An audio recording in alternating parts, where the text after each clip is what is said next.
Ang laki-laki ng binibigay nating ayuda.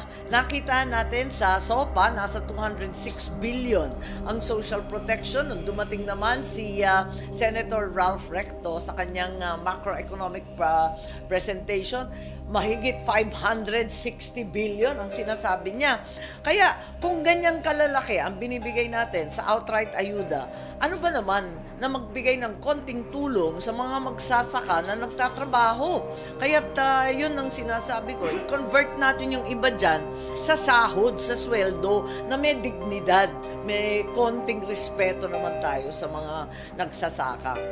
So, paano magiging qualified ang isang magsasaka? Lahat po ba? Yung mga marginal farmers ang tinitingnan natin, higit sa lahat, yung mga mangingisda.